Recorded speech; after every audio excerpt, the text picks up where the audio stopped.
Meus irmãos queridos, a paz de Cristo. Amém. Quem está feliz por estar na casa de Deus? Vamos nos colocar de pé para a gente fazer uma oração? Vamos lá, quem está feliz mesmo, de verdade mesmo. Glória a Jesus, que lindo isso aqui, né? Que lindo. Isso fala forte aos nossos corações, é uma mensagem. Não precisava nem pregar, né? Não precisava nem pregar, só isso aqui já foi uma pregação. E Deus está falando nesse lugar, amém? Está falando nessa casa. Glória a Jesus. Toda vez que a gente vem na casa de Deus, a gente vem no intuito de se fortalecer e ouvir a voz de Deus. Mas pastor, Deus continua falando ainda hoje, no século 21, era pós-moderna, tudo está muito avançado, pastor, a tecnologia. Deus continua falando? Deus continua falando, amém? Ele é o mesmo ontem, hoje e eternamente. Vamos orar. Nosso Deus e Pai, nós rogamos as bênçãos desta noite. A de amanhã o Senhor já tem garantido. O que nós pedimos são as de hoje. É o maná de hoje, é a porção de hoje que o Senhor tem para a gente. Nós abrimos o nosso coração, o que depender de nós, eis-nos aqui, abrimos o coração. Abrimos o coração, glorificamos ao Senhor. Estamos num culto a Ti, Pai. Estamos num culto a Ti.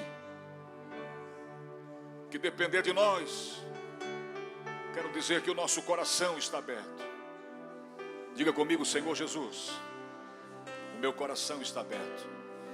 Levante a sua mão e diga, Senhor, esse é um culto diferente. Eu sei que o Senhor tem falado nesse lugar.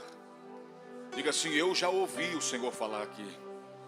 Continue falando, Senhor, através da sua palavra gloriosa, a grande geradora de fé.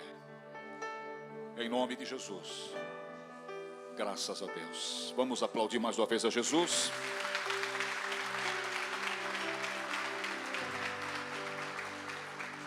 Podemos assentar por bondade.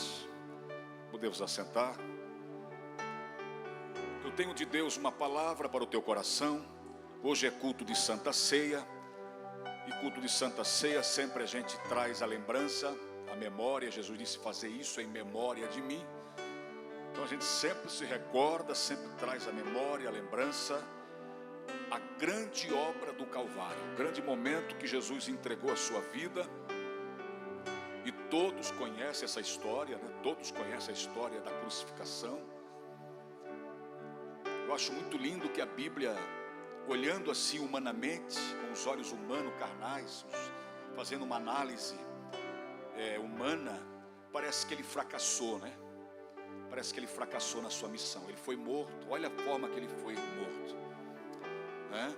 Crucificado, olha só quanto zombaram dele. Humanamente falando, parece que foi uma derrota. Ele não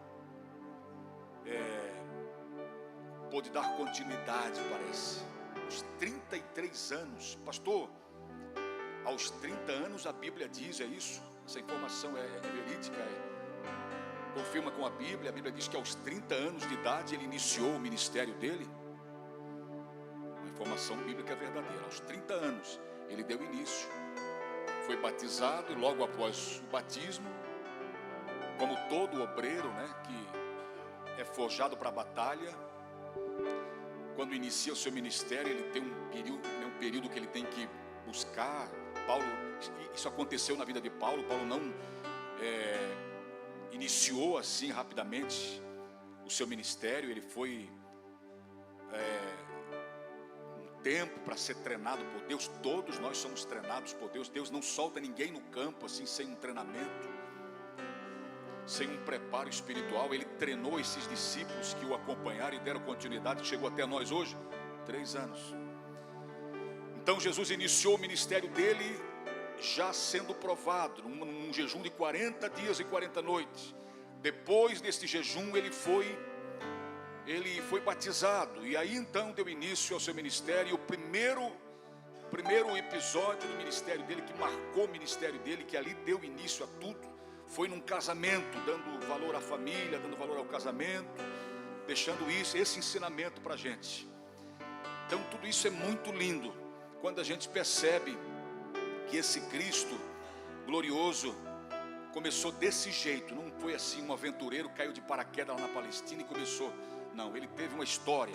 Então aos 30 anos ele iniciou o ministério dele, e teve um ministério de 3 anos apenas, e aos 33 anos de idade ele deu a sua vida no Calvário, na cruz. Então todos nós sabemos essa história dele. A história é muito linda, a história de Jesus.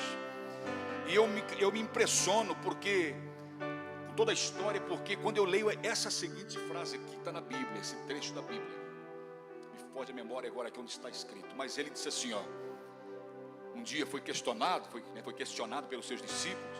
Pedro tentou poupá-lo dessa hora, né? Mas ele disse assim, ó, olha, quero deixar uma coisa bem clara para vocês. Ele disse: eu dou a minha vida. Eu dou a minha vida. Eu dou a minha vida. Ninguém a tira de mim. Eu tenho poder para dar e poder para reavê-la. Amém? Olha para mim aqui. Será que ele não está no controle? Só por esse texto aqui, será que Deus não está no... Será que não dá para perceber claramente aqui que Deus está no controle? Não foi um acidente. Não foi um acidente, não foi algo assim que foi pego de surpresa. Jesus foi pego de surpresa, não. Ele disse, Pedro tentou evitar a situação. Ele disse, Pedro, para essa hora eu vim. Deus não foi pego de surpresa. Eu amo esse evangelho. Eu amo o evangelho de Jesus. Quem ama comigo também, diga amém. O que eu quero pregar hoje aqui, está aqui já. O tema da mensagem é baseado nesse tema aqui. Eu quero trazer algo para você, no teu coração. O preço do resgate. Diga comigo, 1, 2, 3. O preço do resgate foi muito alto. Foi muito alto. Custou a sua vida, o preço foi muito alto. Quando o homem se perdeu, Deus não foi também pego de surpresa. Pastor Marco, você então está dizendo que Deus já sabia que o homem ia pecar, tudo antes de pôr o homem no jardim? Você está falando isso, pastor? É isso? Sim, sim. Deus já sabia que o homem iria pecar. Deus sabia de todo o desfecho da história. Irmãos, o nosso tempo, a nossa vida, ela é consumada dentro desses 3 tempos: passado, presente e futuro. Todo esse tempo facultado a nós aqui, toda a nossa vida, todo o nosso passado, presente e futuro, irmão, é menos que uma gota dentro do oceano. A eternidade é o oceano e essa gota é o nosso tempo. É insignificante o nosso tempo. Então, pastor, você pode afirmar veementemente que Deus conhece toda a história desde o seu início, antes de tudo? Sim, sim, meu irmão. Deus conhece todas as coisas. Preste atenção, Deus falou para o profeta Jeremias: Jeremias, antes que eu te formasse no ventre da tua mãe, eu já te conhecia, Jeremias. Ou seja, aqui fica claro que ele tem então a onisciência, tem o controle de toda a história. Ele sabe como tudo vai terminar, como tudo começou, como tudo antes do começo. Ele sabia como iria começar, como ia dar o desfecho da história e o término da história, que nós já sabemos. E agora, pasme os senhores uma coisa e se alegre aí com essa notícia, por favor, que essa notícia é impactante. Nós temos uma parte do relato de como vai terminar aqui, ó. Aprove a Deus revelar a esses pequeninos aqui o término, o desfecho da grande história da humanidade. Isso está na Bíblia. O que, pastor Marco? Então vou começar a ler a Bíblia a partir de hoje. Faça isso, por favor. Quer saber como é que tudo vai terminar, irmão? Estão falando muito em fim do mundo, e a gente vê que tudo caminha para o fim mesmo. Isso aí está latente, está patente está claro diante dos nossos olhos. Não tem como negar essa verdade. Agora, quer saber como tudo isso vai terminar? Leia a Bíblia Sagrada. Jesus nos deu essa revelação. Jesus mesmo disse um dia na oração, ele disse: Pai, graças te dou porque ocultaste essas coisas aos sábios e entendidos e revelastes aos pequeninos. Quantos pequeninos Deus tem aqui? Você se acha pequenino? Sim, eu acho pequeno. Nós somos um grão de areia, né? Um grão de areia nesse grande universo. Mas aprove a Deus nos amar tanto a ponto de se entregar por nós e revelar todo o início, meio e fim e o desfecho de toda a história. Ele é lindo demais. O preço da redenção foi alto. Diga comigo, o preço da redenção foi alto. Nós precisamos saber primeiro, antes de eu mostrar para você o preço dessa redenção, como se deu esse ato glorioso, redentor do nosso Salvador, eu preciso dizer para você e definir para você o que é redenção. A palavra redenção, numa definição, para você entender, é um ato de resgate, libertar ou salvar alguém ou algo. Ou seja, tirar do poder alheio, isso é redenção. É uma condição de cativeiro, culpa, pecado e sofrimento ou dívida. Isso é redenção, ou seja, é Deus nos tirando da culpa. Deixa eu traduzir para você. Redenção quer dizer Deus nos tirando da culpa, Deus nos libertando do cativeiro, Deus nos libertando da culpa do pecado, Deus nos libertando dos sofrimentos e da grande dívida que a humanidade tem. Porque pecaram, todos pecaram. E o homem tem uma dívida, herda uma dívida muito grande com Deus. E ele precisa acertar conta antes da sua passagem daqui para lá. Ele precisa acertar conta. Quem está aí, diga amém. Quem está entendendo até aqui, só dá alguma... Manifesta se você está entendendo. Levanta a mão, faz alguma coisa, bate o pé. Isso, manifesta aí. Glória a Jesus. Então isso é redenção. Redenção é um ato de resgatar, libertar, salvar e tudo mais. Agora preste atenção. Deixa eu ler para você aonde eu me baseei para falar isso aqui para você nessa noite. E para pôr esse tema aqui. Aonde eu me baseei? Os irmãos podem pôr para mim aqui. Hebreus capítulo 2 e verso 14 e 15. Eu me baseei aqui nesse texto. Eu estava lendo Hebreus, estou lendo Hebreus durante a semana passada, estava lendo Hebreus, lendo e estudando um pouco Hebreus.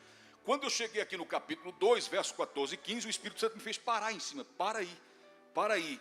E eu estava no meu quarto, com a Bíblia aberta, de joelhos assim, em cima da Bíblia, orando, buscando a Deus. E de repente eu parei de orar e disse, porque assim, ó, a oração funciona assim. Deixa eu rapidamente, só abro um parênteses para dizer isso aqui. Na oração é assim, você não pode só falar. A oração é assim, você tem que falar e depois deixar Deus ouvir também, Deus falar também. Amém? Tem momento de você falar e tem momento de você ouvir, me entendeu agora? Agora troquei por miúdos. Tem momento de você falar e momento de você ouvir. Então você tem que orar falando, Deus, relata para Deus as suas necessidades, os seus problemas, depois para um pouco e deixa Deus falar aí contigo. E a maneira de Deus falar comigo, eu não fico assim, imaginando coisas, aí depois eu saio dizendo que é Deus que falou. Eu tenho muito cuidado com isso aí, é muito perigoso isso.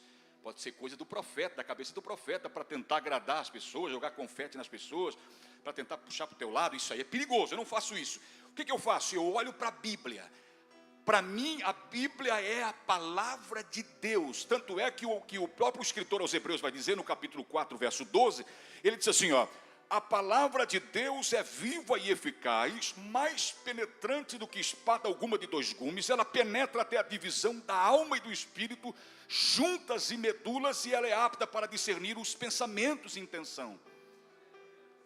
Aqui, ou melhor, a Bíblia Sagrada é a palavra de Deus, a poderosa palavra de Deus que penetra até a divisão da alma e do espírito. Ele conhece as nossas vidas. A palavra de Deus é viva, amém? Então é por isso que eu oro e abro a Bíblia e deixo Deus falar através da Bíblia.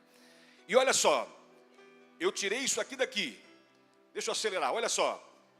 Hebreus capítulo 2 e verso 14. E visto como os filhos participam da carne e do sangue, também ele participou das mesmas coisas, para destruir pela sua morte aquele que tinha o império da morte, isto é, o diabo, e libertar, verso 15, e libertar a todos aqueles que com medo da morte estavam por toda a vida sujeitos à servidão.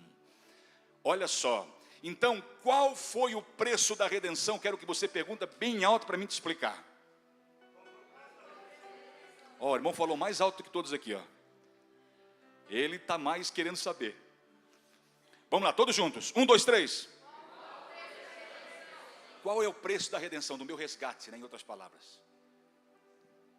De ele ter me livrado. Qual é o preço de tudo isso? O preço está aqui, ó. Olha só. Primeiro, e visto como os filhos participam da carne e do sangue, também ele participou das mesmas coisas. Diga comigo, o preço foi a participação dele. Diga. Dele quem? Jesus. Ele poderia ter ficado no seu trono e arrumado outra maneira de vir salvar o homem. Vocês concordam comigo, sim ou não? Ele podia ter mandado um anjo, sim ou não? Mas o Pai não queria isso. Ele podia ter feito qualquer outro meio. Ele podia ter feito de qualquer outro jeito. Mas ele próprio quis vir aqui. E o apóstolo João vai dizer no capítulo 1 e o verso 1. E o verbo, se referindo a Jesus, e o verbo se fez carne e habitou, ou seja, tabernaculou. Em outras palavras, morou, esteve com a gente aqui, se fez humano como nós. Então, o primeiro preço que ele pagou foi participar ele mesmo, irmão Leonardo. Ele mesmo disse, eu vou lá, eu dou. Estão lembrados que eu falei? Eu dou a minha vida, ninguém a tira de mim. Então ele mesmo se fez carne, ele mesmo veio e se deixou ser maltratado pela criatura, como foi, os senhores sabem disso. Ele mesmo veio. Ele mesmo se entregou, ele mesmo disse, não, eu vou viver entre os homens e vou mostrar como se viver uma vida perfeita diante de Deus, porque ele foi perfeito em toda a sua trajetória por aqui. Ele foi maravilhoso, um ser humano. Pastor Marco, mas ele não era Deus? Sim, ele era 100% Deus e 100% homem. E como Deus ele era, não tem palavras para descrever esse Deus, mas como ser humano, olha para mim aqui, ele foi também 100% como ser humano. Para nos provar uma coisa, ele venceu a tentação, sim ou não? Então ele disse, é possível vocês vencer, porque eu venci como ser humano. Como é que eu sei que ele venceu como ser humano? Porque se ele usasse os seus poderes como Deus, ele tinha transformado pedras em pães. Foi a proposta do diabo, a primeira proposta do diabo, transforma essas pedras. Sabia que ele estava jejuando, estava com fome, imagina, 40 dias. Transforma essas pedras em pães. Ele disse, não só de pão viverá o homem, mas de toda a palavra que sai da boca de Deus. Ele provou como ser humano, queridos, que é possível vencer as tentações e todas as propostas do diabo. E como se não bastasse, o diabo chegou perto dele e disse, olha, eu te dou fama. E hoje é o que mais as pessoas estão correndo atrás, de fama, ser vistos, de curtidas, vídeos, curtições, né, curtição na internet, curtidas e tal, e visualizações. Viralizou o vídeo do fulano. As pessoas estão correndo atrás disso, de montar um jeito para tentar ser visto, ou seja, correndo atrás da fama, querem ser vistos por todos. E o diabo disse, sabendo que o ser humano seria tentado nessa área, o diabo disse para Jesus, olha, eu vou te fazer uma proposta, se tu se prostrar diante de mim e me adorar, eu te darei todos os reinos desse mundo e a glória deles. Todos os reinos desse mundo, ou seja, fama, eu te dou fama, se tu se prostrar. E aí, será que o diabo não continua? Eu só quero perguntar isso para você. Pensa comigo aí, bota a cabeça para funcionar agora aí. Pensa comigo, será que o diabo não continua fazendo a mesma proposta para pessoas ainda? Para os seres humanos? Sim ou não? Você acha que sim ou não? Ele continua. Quer fazer que a tua música estoure? Quer fama? Quer ser conhecido internacionalmente? Quer? Me adora então. Se vende para mim. Fica na minha mão. Vem aqui, vem para a minha mão. E aí a pessoa a todo custo se vende para o diabo e fica na mão do diabo. Aí depois você vê, o fulano, uma desgraça grande aconteceu, você abateu na vida dele. E aí você não sabe o porquê, porque o diabo é aquele que ele não faz nada sem que ele tenha um plano já de ceifar a pessoa. Porque o diabo veio para matar, Jesus disse, o ladrão não vem senão para matar, roubar e destruir. Então olha só, ele tentou Jesus. Jesus participou da redenção, Ele mesmo. Acho tão lindo isso, ninguém acredita nisso. Melhor, tem uma parte que não acredita nisso, né? O próprio Deus deixar ser maltratado como Ele foi. Olha o quanto Ele sofreu. Se fosse Deus, Ele não sofreria assim. Olha só, aí tem uns que dizem assim, ó, está provado que Ele não é Deus, 100% Deus, porque Ele disse que Ele pediu ao Pai lá no Getsemane que passasse aquele momento dele. Então Ele provou que não é Deus. Entendimento. Irmãos, de fato Ele era 100% Deus e Ele participou. Então qual é o primeiro preço da redenção? Participação.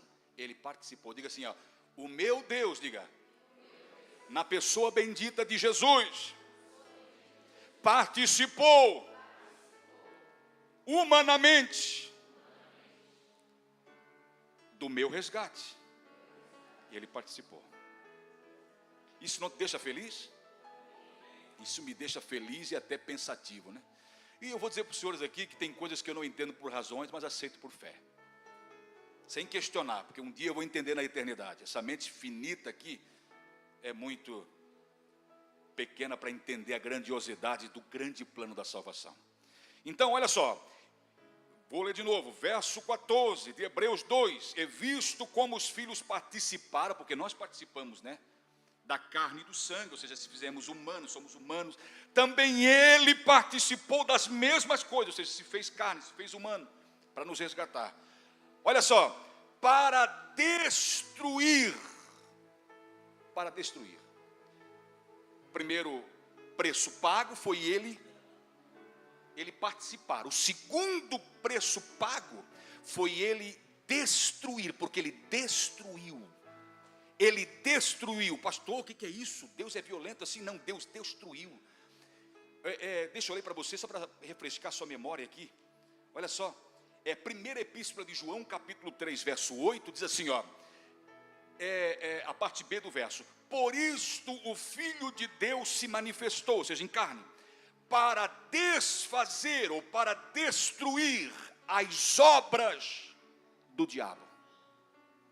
Então ele veio mesmo para destruir tudo aquilo que o diabo construiu na tua cabeça, na tua mente, no teu coração, na tua vida, aquele tradicionalismo, o poder das trevas que governa esse mundo, porque o apóstolo Paulo disse em 2 Coríntios 4:4, Paulo disse que o Deus desse século cegou o entendimento dos incrédulos. Então esse mundo vive numa cegueira terrível, Satanás está solto, bagunçando. Você vê que todo dia é feminicídio, é estupro, é bandidagem, você prende um, surge mais 50, é uma coisa descontroladamente, eles perderam, as autoridades perderam o controle, as coisas estão fora de controle, humanamente falando, porque Deus não perdeu o controle. Você crê nisso? Deus não perdeu o controle, mas o mundo que a gente vive, queridos, está de ladeira abaixo, igual um trem desgovernado. A gente vê dia após dia o mundo em decadência,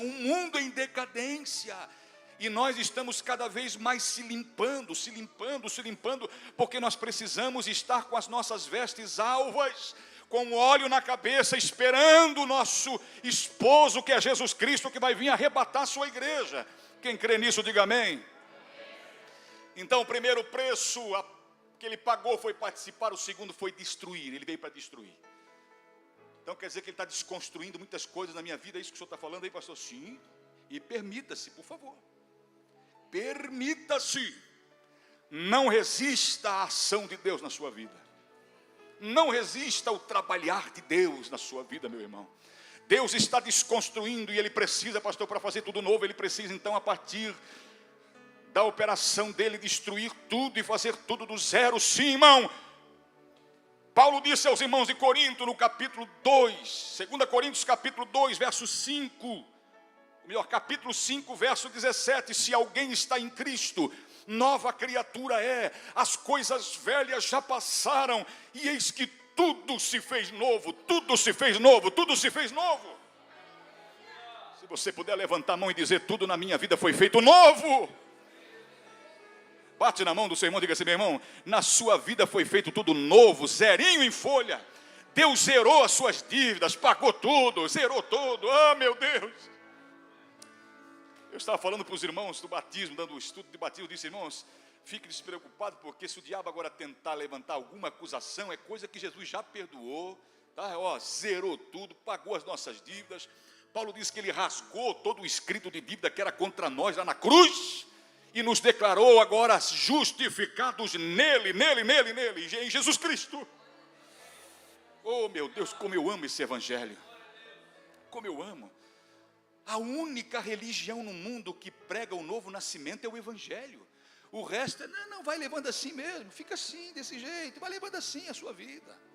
Não precisa mudar, não, só vem assim, vem. Só vem para o nosso lado, eu preciso encher esse lugar aqui, tem muitas cabeças aqui dentro, preciso encher o lugar. Agora, o evangelho não, o evangelho é transformação. Jesus disse, Paulo disse, se alguém está em Cristo, nova criatura é. Ah, pastor Marcos, foi Paulo que falou, tá bom, irmão, vou te refrescar a cabeça então. Jesus disse para Nicodemo, meu querido, lá em João capítulo 3, necessário vos é nascer de novo. O que é nascer de novo? Nascer de Deus agora viver para Deus. Paulo disse também, eu não vivo mais, mas Cristo vive em mim. E a vida que agora eu vivo é na fé do Filho de Deus que se entregou por mim.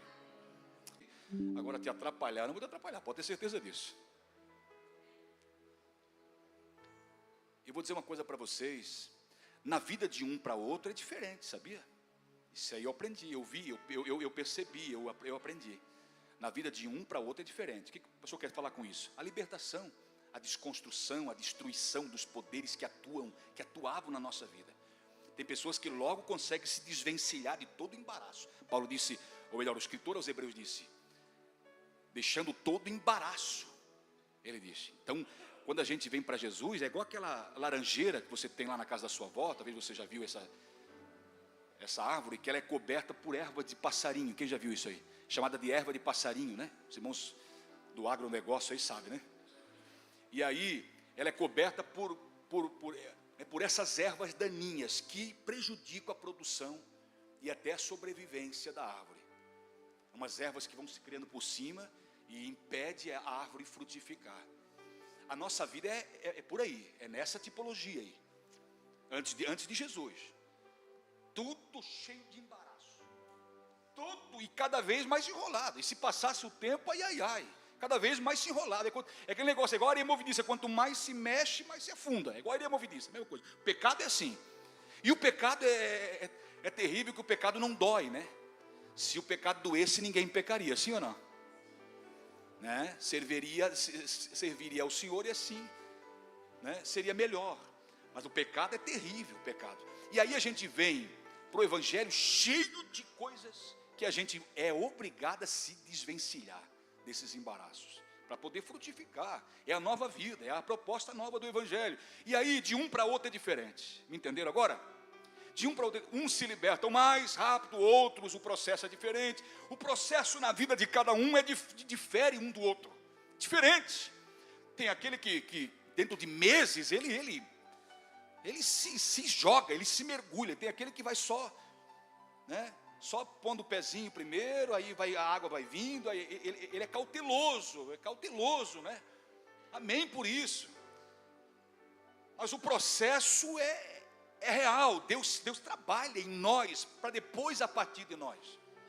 Deus nunca vai usar você se primeiro libertar você. Você nunca vai estar em pé para ensinar se primeiro não estiver sentado para aprender. Você nunca vai, irmão, vencer assim. Você vence as guerras, as maiorias das guerras se vence de joelho. É o único exército que luta de joelho.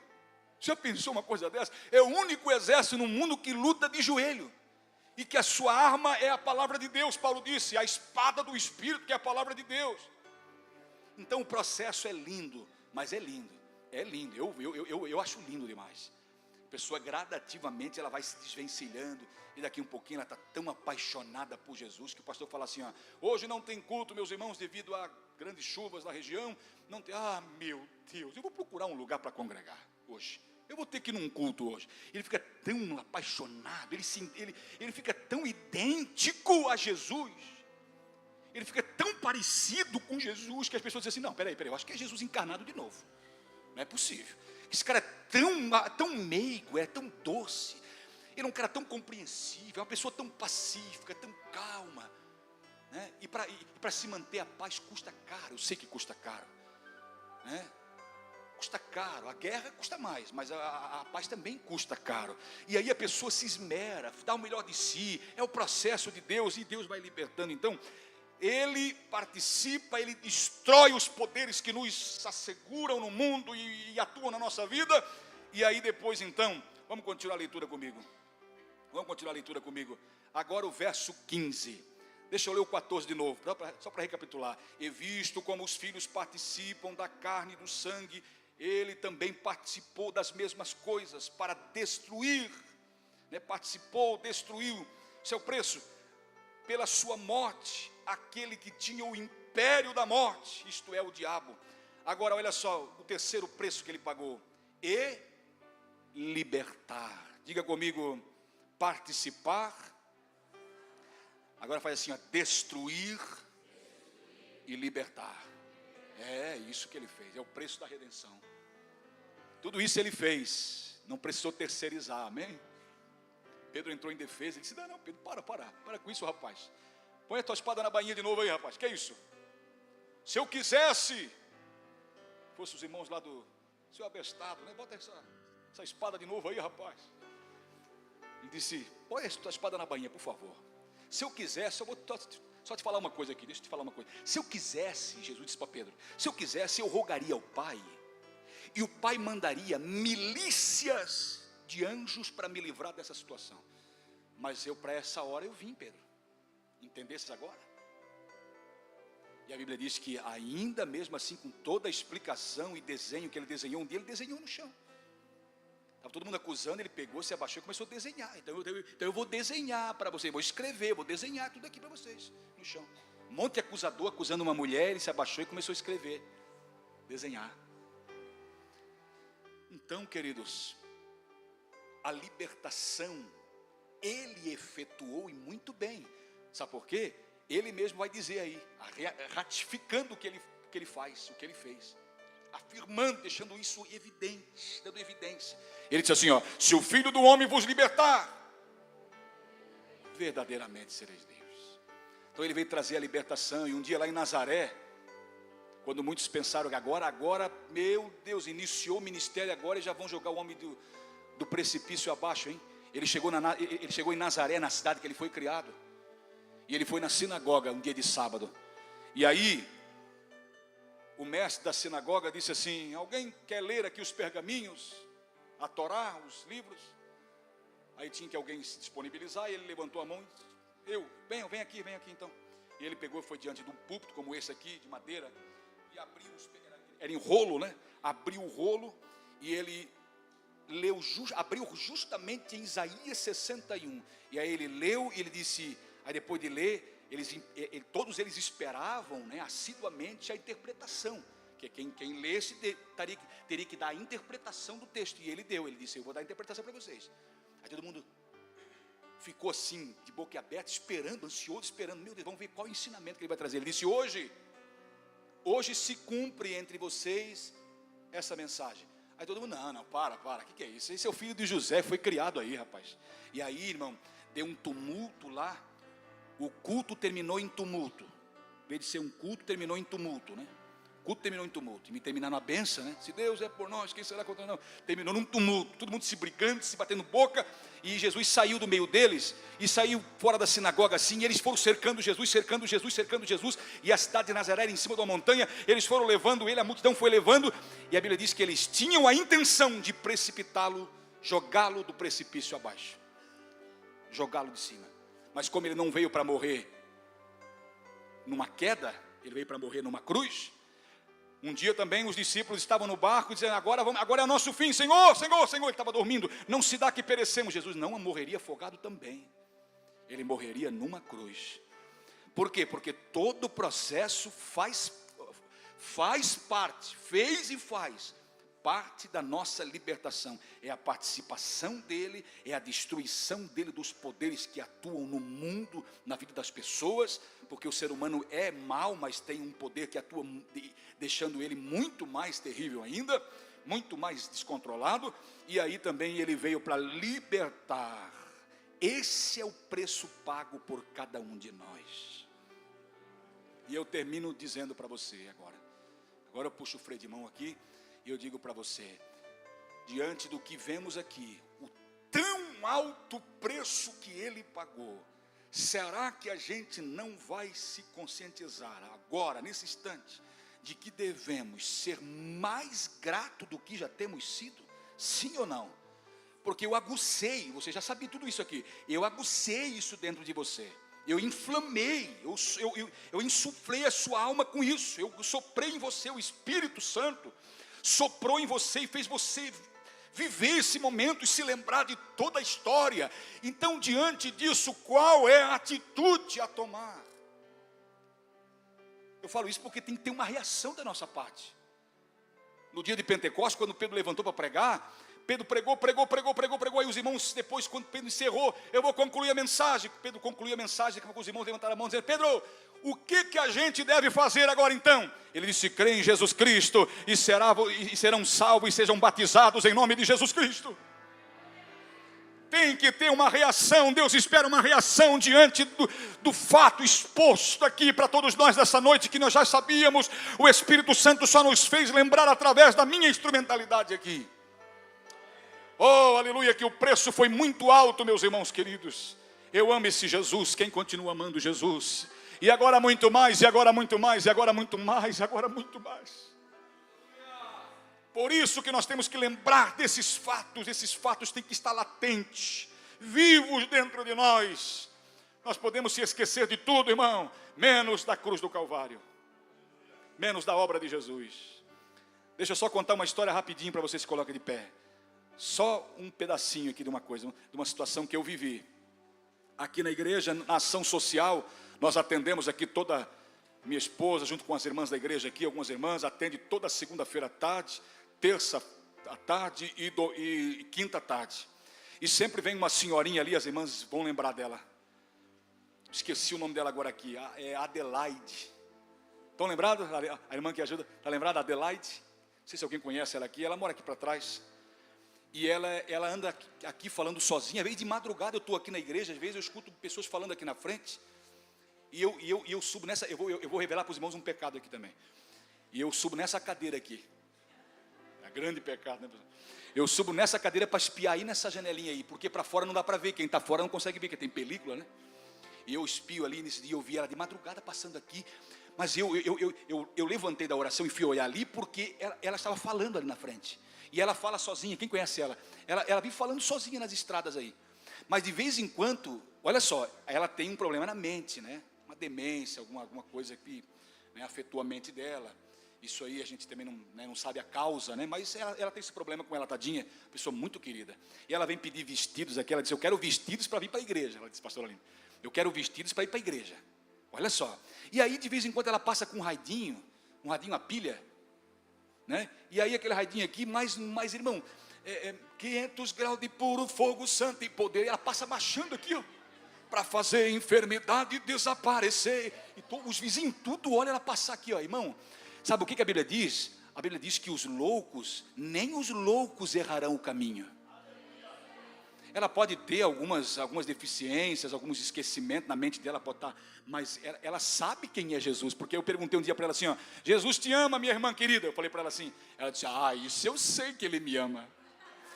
Pastor, deixa eu falar uma coisa para ti, eu estava saindo já. Pastor, vem cá, eu falar uma coisa para ti. Fala, minha irmã querida, fala, querida. Eu dou muita atenção a essas pessoas, porque eu tenho compaixão dessas pessoas, eu tenho compaixão. Tenho muita compaixão, eu choro, a minha alma chora. Eu amo essas pessoas. Eu paro para ouvi-las. E aí, ela disse assim, pastor, vem cá. Tu sabes, não sei se tu sabes, eu vou te falar.